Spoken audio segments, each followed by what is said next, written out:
Nagagawa, nagpapagpag ka na ng ulo. Hindi. Ano lang inayos ko na yung buhok ko. Ang ganda ng buhok ko, Juan. Huh? Di ka dito. Ano yan? Meron tatanong sa'yo. Anong tatanong mo? May tatanong ako sa'yo. Ano yan?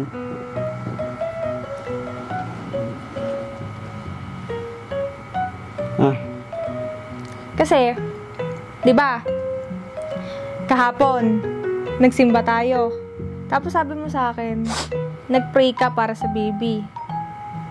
So, meaning, syempre matagal na natin gusto din magka-baby, di ba? So, tatanungin kita. Dahil, gusto ko malaman yung thoughts mo. Yung mga opinion mo sa mga bagay-bagay. game. Parang kinabahan ka. Hindi. Diba, Han? Pag nagka-baby na tayo, what if? Sabihin na natin, what if magka-baby tayo? Ayos, wait lang. Ito, seryosong tanong. What if magka-baby tayo? Paano ka bilang isang parent or isang magulang, bilang tatay, ikaw, ano ang gagawin mo or reaction mo pag nalaman mong buntis na ako? For example, ganun. Kung nalaman mo buntis ka na, syempre, Magtatumbling ako, mo. hindi sisigaw ako tsaka magpapalit yun. Magpapalit. Magpapapiesta ako. Magpapapiesta ka kagad? Hindi, joke lang. Syempre, magiging Masaya. ako. Oo, syempre, given naman Syempre, yun.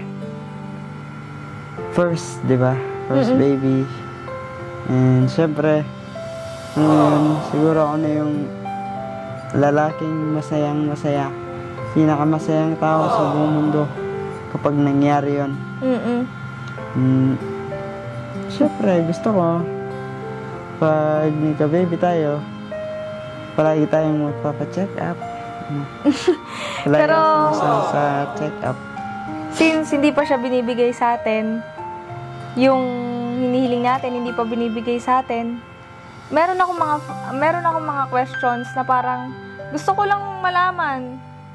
Pero iba pa rin yung actual, di ba? Kapag actual na, nandiyan na, ganyan.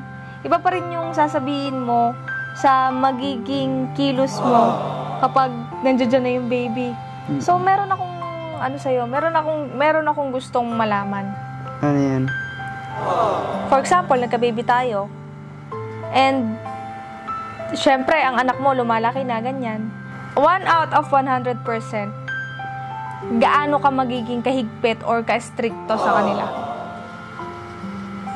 Yun 70. 70%. Why 70%? Kasi, syempre, di ba?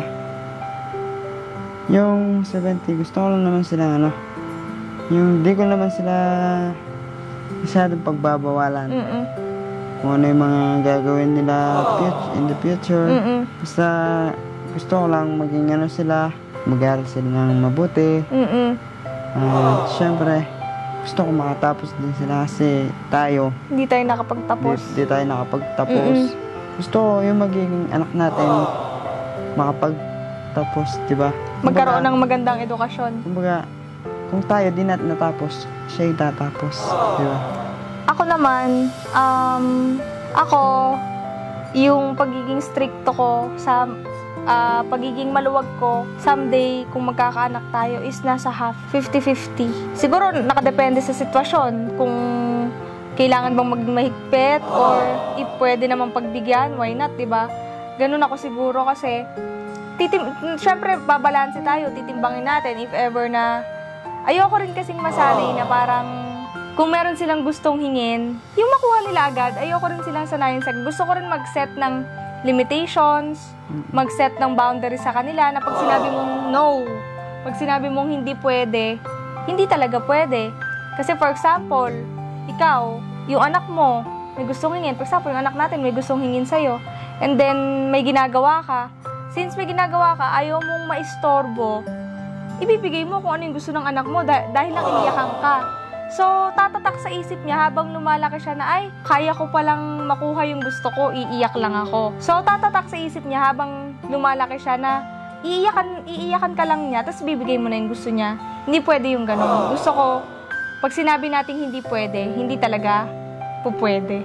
Gusto ko, tsaka ayoko rin na parang, for example, sa parenting, sabi mo, na ayoko maglagay ng mabigat na parang responsibility sa kanila. Totoo, na dapat talagang makapagtapos ng pag-aaral. Pero hindi porkit hindi natin nagawa or hindi natin natapos yung pag-aaral natin, sila yung tatapos, di ba?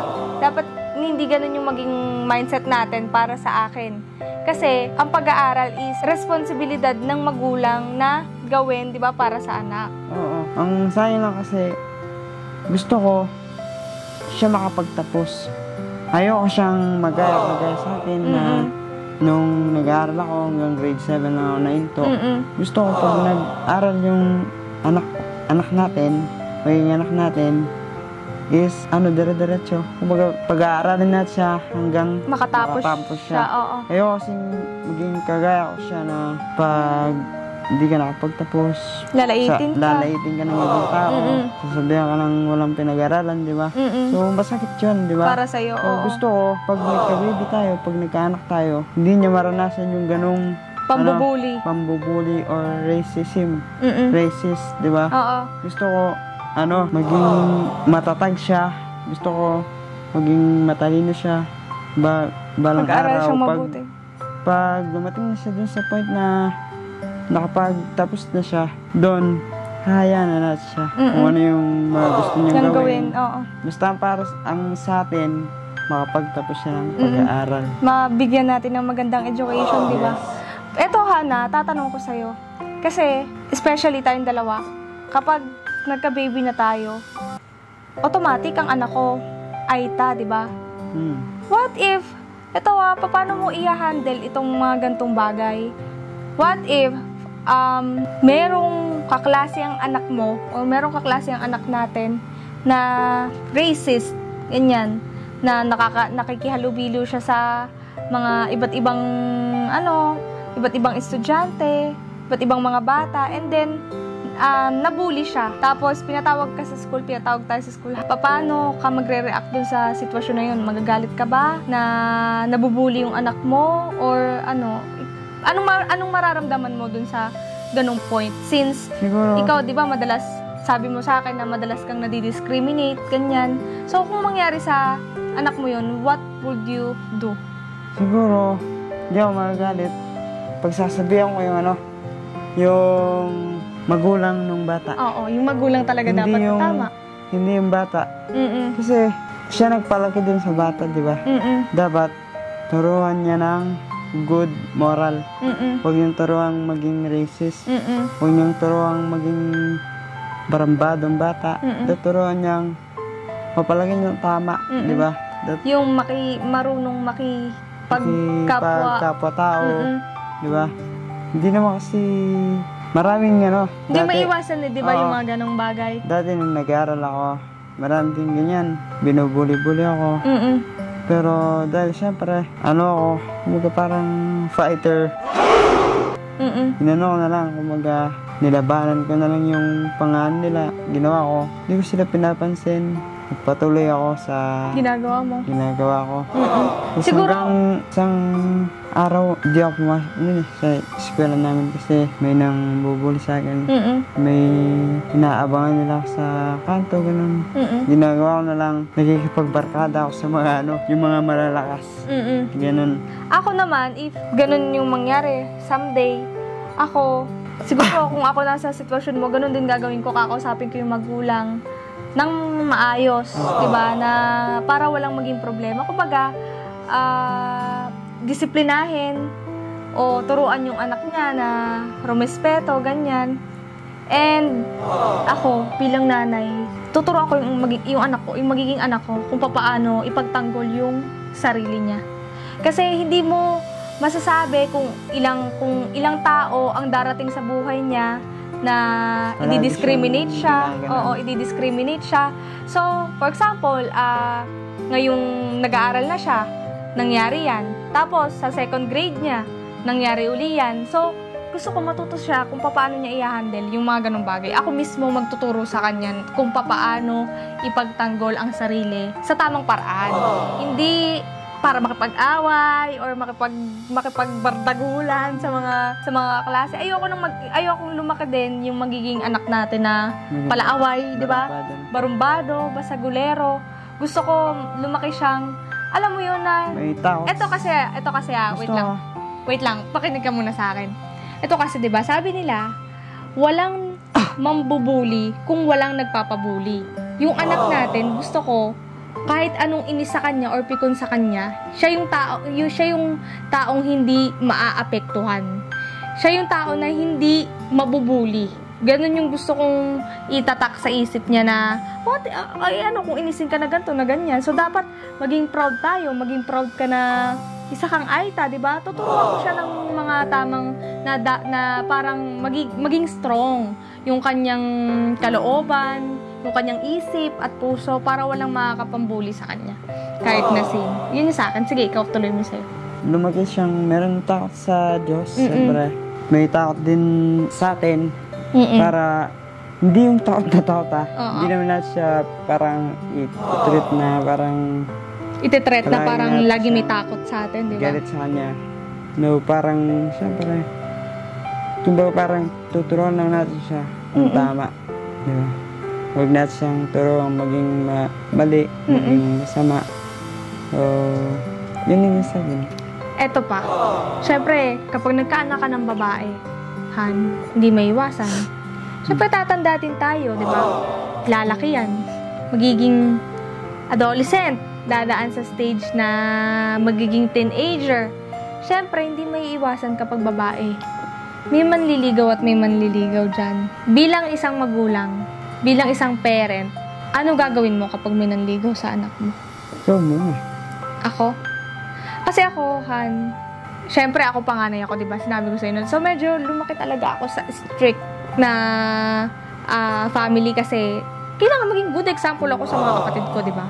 So ako, kapag nagkaanak ako, siguro gusto kong baguhin yung ginawa ko dati. Dati kasi meron akong takot May fear ako na magsabi, na mag-open up sa parents ko kasi tatakot ako baka mamaya magalit, baka mamaya paluin ako, etc. So, yung gusto kong gawin for example, nagkaanak tayo ng babae, tapos may nanliligaw o kaya may boyfriend, gusto ko silang i-close or gusto kong mag-build ng parang relationship na alam kong kahit ano kaya niyang sabihin sa atin. Kahit ano kaya niyang i-open sa atin. Ganun yung gusto kong maging tingin niya sa bagay na kahit i-open ko to kay mama, kahit i-open ko to kay papa, hindi sila magagalit. Kaya kong mag-open up sa kanila. Kaya kong sabihin na, mama, papa, may nanliligaw sa akin, ganito, ganyan. So, gusto kong i-build yung ganong samahan natin o relationship natin sa mga anak natin para hindi sila matututong magsinungaling, di ba? Hindi sila matututong magtago, hindi sila matututong maglihim sa atin. Kasi syempre, kapag naging magulang na tayo, dapat, as much as possible, hindi naman natin kasama ang mga anak natin 24/7 kasi for sure yan, mag-aaral yan, papasok yan, di ba? So, gusto ko, yung safe place nila is yung tahanan natin, yung bahay natin na alam nilang kahit anong mangyari, nasa likod nila tayo. Ganun ako. Ganun yung gusto kong maging sa mga anak ko. So, hindi ko sinasabing, for example, 14 years old, may sinabi na, ay, mami, may nanliligaw sa akin, ganito, ganyan. So, hindi ko sinabing iaalaw ko. Ako? Hindi ko sinasabing iaalaw ko. What I mean is, gusto ko is maging open siya and sasabihin ko kung ano ang magiging consequence kapag pumasok ka sa gantong relationship na early age ka pa, di ba? So, isasabihin natin sa kanya yung mga naging experience natin bilang... siguro pag nasa ganun edad pa lang siya, 14. 15. Sinabi niya sa akin yun. Sasabihin ko sa kanya, bigyan ko siya, sabit-sabit Ito. Hindi. Bibigyan siyang, kumbaga, hindi ko siya pagsasabihan ng mabigat.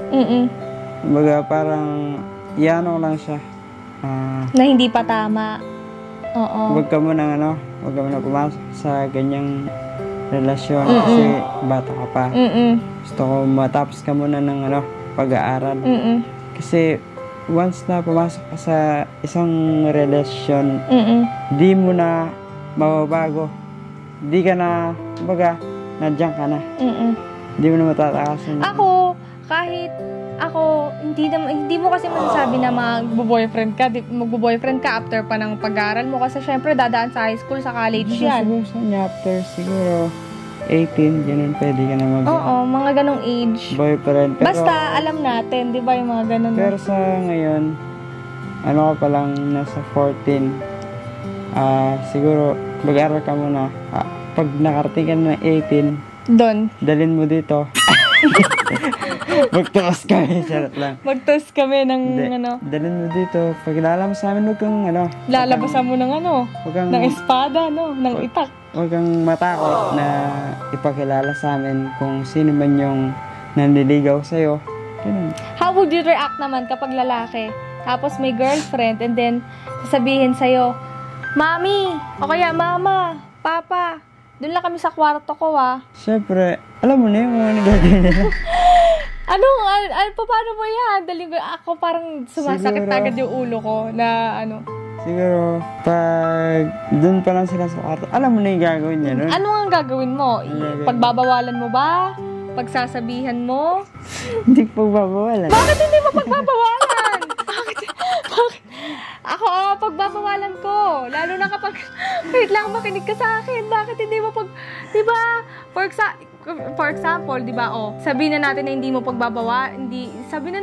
pagbabawalan, okay lang sa'yo kasi lalaki. Malay mo, diba, dumating ka sa point na may mangyari nga, something na ganun. Tapos, ang anak mo makabuntis ng early age. Syempre, sa'yo sasandig yan, Han. Hindi niya pa kaya. Sabi ko sa kanya, Lil G, talagang Lil G. Sabi ko, huwag mo na kayo dyan sa kwarto. Doon na kayo sa baba. Sa sala. Doon na kayo muna sa sala. Oo, dapat ganun talaga. Because you are under arrest. Oo, kasi syempre, under age. Babae, diba? So, syempre, babae din ako. Kahit lalaki yung sa atin, for example, magkanak tayo ng lalaki, babae ka rin, diba? Dapat magkakaroon ka rin ng malasakit sa babae. So, hindi ako papayag na ganon. Kung ganon ang gagawin mo, palalayasin ko kayo ng anak mo. Parehas kayo. Gusto mo? Diba? Basta ayokong maging konsentidor. Ayokong maging parang sobrang luwag sa kanila. Kasi, syempre, lahat ng mga gagawin nila, someday, meron niyang kakip at mga consequences. So, ayokong pagsisihan nila or magkamali sila sa gagawin nilang desisyon. Pag nagkaroon tayo, gusto ko, bago sila pumasok ng umaga, ihatid ko sila. Ikaw mag-atid sa kanila, tapos ako mag-prepare ng baon. Kasi, tapos ikaw din susundo. Alam mo yan? Para iwas din sila sana. Barkada, gano'n. May time. Alas 7, hatid na sila sa school. Tapos, alas 12, lunch. Hindi sila kakain sa school. Kakain sila sa bahay. Ay, hindi pwede. Pag-recess. Hindi recess yun. Parang break time? Break time yung... Hindi, kasi dito naman sa Manila, ang pasok naman is half day lang. So, magbabaon sila. Ipe-prepare ko yung baon nila. Kasi pag ganun nangyari, mababarkada na sila. Hindi mo maiiwasan na magkakaroon ng kaibigan ang anak mo, pero tuturuan mo siya kung paano pumili ng mga tamang kaibigan. Naging kaibigan yung mga barambado. Tuturuan mo siyang mamili ng tamang kaibigan na pwede niyang samahan, di ba? Tsaka ako, mas gusto ko na nakikita ko yung mga kaibigan ng anak natin, di ba? Pupunta dito sa bahay, ganyan, parang nakikilatis natin isa-isa. Nababalatan natin ang buhay. Charot lang. Hindi, ako, personally, gusto ko maging, makilala ko yung mga magiging kaibigan ng anak ko. Kasi, syempre, alam ko, na pag ganito, huwag ka muna sasama sa ganyan. Kasi, bad yan, di ba? O, matuturuan mo kung ano yung tamang, sino ang mga kaibigan na tama na pwede at makakabuti sa kanya, di ba? Ikaw, kung sino-sino lang, di ba? Yan siya. Ikaw, bilang magulang, kapag nagpapaaral na tayo ng anak, ano ang mas gusto mo, Han? Mag-aaral sila sa private or sa public school? private man yan na public school, wala namang problema eh. Kasi, ikaw, ako, di ba, nakadanas din tayo ng public. So, mapunta ko sila sa public or private. Ayos lang yun. Kasi, mas masarap pa mag-aral sa public, di ba? Oo. Kaya sa private, di ba, nakakulong kayo, di ka, ano? Hindi naman sa ganun. Para sa akin lang kasi. Mas okay sa akin, kahit saan sila mag-aral, okay lang. Pero mas pref ko kung, for example, elementary, high school, magpa-public sila, and then kapag college na, doon sila pipili ng maayos or magandang university or private na university kung saan nila gustong i-pursue talaga kung ano yung pangarap nila, yung course nila. For example, gusto ng anak mo na babae na mag-nurse, o edi ipapasok mo dyan sa may Fatima, di ba? Yung mga ganong bagay, yung merong mga i-delay tayo na mga, for example, di naman kailangan na mag-private agad ng high school, public muna, di ba? Para mapag-ipunan natin yung ano nila, yung maging tuition nila kapag nag-college na sila. Ako ganun. Ako din. Gaya-gaya ka, no? Eto naman, meron akong tanong sa'yo. What if mahuli mo yung anak mo na may boyfriend or may bisyo? Paano ka magre-react sa ganun? Ako siguro hindi ako magiging soft nun, magagalit ako nun. Okay, tatapon ko na lahat ng gamit niya sa labas. Tatapon mo na lahat ng gamit niya sa labas? Joke lang. Siyempre, huwag mo siya, papagalitan sa labas. Huwag mo siyang sisigawan sa labas. Huwag mo siyang papahiya. Kasi tatatak sa bata yun, di ba? once na pinahiya mo yung isang bata, paglaki niyan, dadalhin niya yun. Di ba? Palagi nakatatak sa isip niya. So, palagi siyang, alam niya yun, parang takot siya sa'yo. Doon na siya magsisimulang magtago, maglihim. Doon na siya magsisimulang hindi magsabi ng totoo sa'yo. Kaya, dapat, pag ganun yung mangyari, mahuli mo man, uwi mo sa bahay. Doon mo kausapin ng mahinahon, huwag pasigaw. Kasi, kumbaga tuturuan mo na naman siya na masama yan. Huwag mong gagawin, huwag mo nang ulitin. Huwag mo nang ulitin kasi, ano yan, pag pumasok ka dyan, maano yung kalusugan mo. Diba? So, dapat, bago ka magayan, or huwag na subukan. Diba? Masisira ang buhay mo. Eto naman, Han. Sa tingin mo ba, makakatulong ang palo sa mga magiging anak natin? Kapag pinalo mo sila, makakatulong ba sa pagdidisiplina mo or mas lalong lalala lang? Feeling mas lalala lang. Parang ano yan? Parang, halimbawa, pinalo mo yung, eto ay yan natin. Para siyang alaga. Diba, halimbawa, pinalo mo yung alaga mo, magtatapos sa'yo, diba? Diba, lalayas ka? Ganun yung mangyayari. Pag pinalo mo yung anak mo, tatakasan ka niyan, lalayas yan. Siyempre, takot siya sa'yo eh. Sabi niya, pa mag-stay dito kung palaging ginagantuan ako. Dapat iwasan yung ganun mga senaryo na pamamalo. Kasi, ano yan, pwede ka makulong. Diba? Pwede kang child abuse. Hindi, bilang isang magulang, ang palo naman, para sa akin, is depende din ulit sa sitwasyon. Kasi may mga palo naman. Gusto mo, paano na? Hindi, ako ayoko mamalo as much as possible. Pero, minsan, for example, sumobra. Sobrang sobra ginawa. Siyempre, para magtanda or para katandaan nila na mali yan. Ibig sabihin, kapag pinalo mo sila, ibig sabihin, tatatak na sa isip nila na, ay, pag ginawa ko to, pinalo ako. So, ibig sabihin, hindi ko na to gagawin para hindi ako mapalo. So, mga simple na dapat maalala ng anak mo habang lumalaki siya, habang bata pa siya. Kasi ayoko naman na lumaki sila na sobrang soft, 'di ba? Na konting kasi iba yung lupit ng realidad ng mundo. So, kung masasaktan man natin sila or mapapalo, ibig sabihin, pagmamahal yun. Or nire-ready natin sila, Han, makinig ka, or nire-ready natin sila sa pwedeng maging maranasan nila, 'di ba? Sa reality, sa realidad ng mundo. Para kahit masaktan man sila doon, hindi agad sila iiyak kasi strong sila. Alam agad nila na ay naranasan ko na tong gantong sakit, kaya ko na to sa susunod. Yung mga ganong bagay. Pero hindi ko sinasabing mamamalo ako. Depende sa sitwasyon. Pagmamahal palo sa'yo. Han, kasi ano yun, pagdidisiplina yun sa anak. Kaya hindi pwedeng hindi mo, Ito naman sa akin, Han. Halimbawa, nakita mo yung anak natin. Inano siya. Pinalo siya ng iba. Ang gagawin mo? Papaluin ko ng bote yung mukha ng pumalo. Wala kang karapatan saktan. Ikaw ba nag-iri dyan?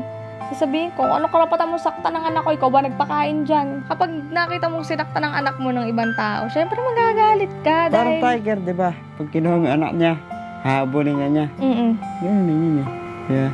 Parang ikaw, madalas mamalo.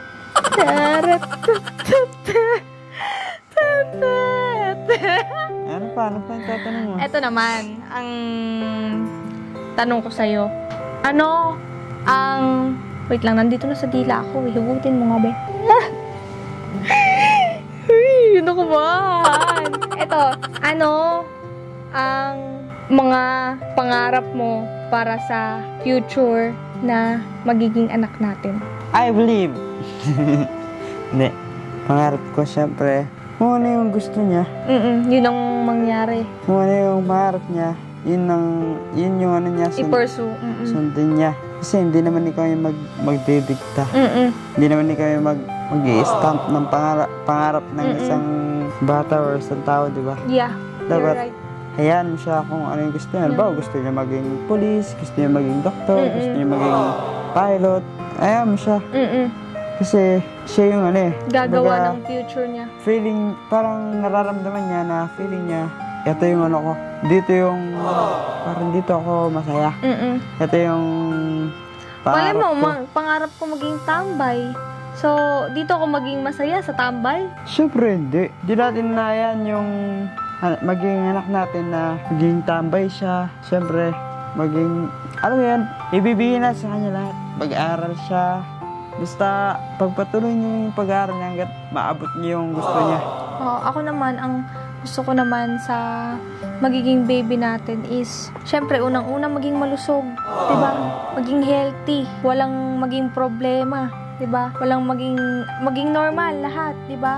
Kasi gusto ko matupad niya lahat ng mga pangarap niya. So, bago mo matupad lahat ng mga pangarap mo, dapat meron kang isang malusog at malakas na pangatawan, puso at isipan, syempre. Saka gusto ko talaga na maging malakas siya kasi syempre hindi mo alam kung gaano kalulupit yung mga tao na makakasalamuha niya. So ayoko yung mabilis siya masaktan. Gusto ko alam niya kung paano ipaglaban yung sarili niya. Alam niya kung paano ipagtanggol yung sarili niya. At syempre gusto ko lahat ng pangarap niya matupad niya. Kung ano yung gusto niya hanggat kaya natin na ibibigay natin. Lalo na pag alam naman nating deserve naman ibigay. Eto naman may tatanong ako sa'yo. Malay mo ang anak mo, nag-top 1 sa school. Anong reward ang pwede mong ibigay sa kanya? Siguro magmumall tayo nun. Magmumall. And? Bibilang siya ng laruan. Oo. Gift. Kumbaga, parang ano niya yun, reward. Milestone niya yun na. Reward. Reward kasi, ang bata, di ba, kapag alam mo yung alam niya na... Makatanggap lang ng isang maliit na regalo, masaya na yan, diba? Tsaka alam niya na, for example, ay, ginalingan ko, nakatanggap ako ng regalo. Oo, magkakaroon siya ng inspiration, di ba, na galingan niya. Lalo sa pag-aaral, di ba? So, mga ganun. Ako naman ganun din. Kagaya na mag-ano tayo, lalabas, ganyan. Mag-mall. And, kung ano yung gusto niya bilhin, kung gusto niya bumili ng toys na candies. Yan, siguro bibili natin para sa kanya. Basta yung ano lang, yung alam lang natin na deserve niya, di ba? Ito naman, Han. Paano naman kapag yung anak mo, for example, kunyari ako yung teacher, Mr. Mariano, I would like to call you on principal's office kasi meron mo tayong pag-uusapan. So, punta kayo sa principal's office. Ano yung magiging reaction mo kapag sinabi sa'yo na bagsak ang anak mo? malulungkot. Mm-mm. Siyempre. Pero, hindi ko siya papagalitan. Mm-mm. Kumbaga, sasabihin ko sa kanya na ayos lang yan. Next time. Bawi tayo. Galingan mo na lang. Mm-mm. Bawi ka na lang next time. Ganyan talaga yung buhay. Minsan, hindi ka talaga hindi mo talaga ma-reach yung gusto mong i-reach. Pero, darating yung time na maaabot mo din yun. Oo, pwede. Kaya, Gusto mong itatak sa kanya, pwede siyang mag-fail, di ba? Yes, pwede And mag-fail and pwede mag-try ulit. oo. Ganun Kumbaga, yun. sa buhay, hindi lahat palaging, di ba?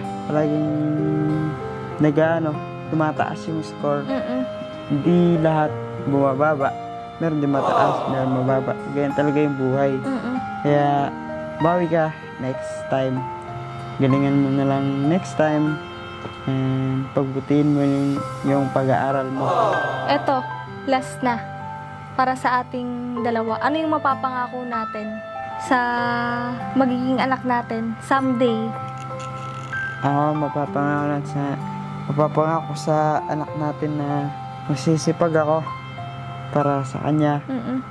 And syempre, kahit anong mangyari, palagi ko siyang gagabayan. And palagi lang ako nasa tabi niya para i-guide siya sa tamang daan. Mm-mm. And mamahalin ko siya hanggat nabubuhay ako. Ako naman, ang mapapangako ko sa magiging anak ko, kung mapapanood mo man to, someday, kapag malaki ka na, bibili tayo ng maraming toys. Wow, inispoil mo naman yung bata nun.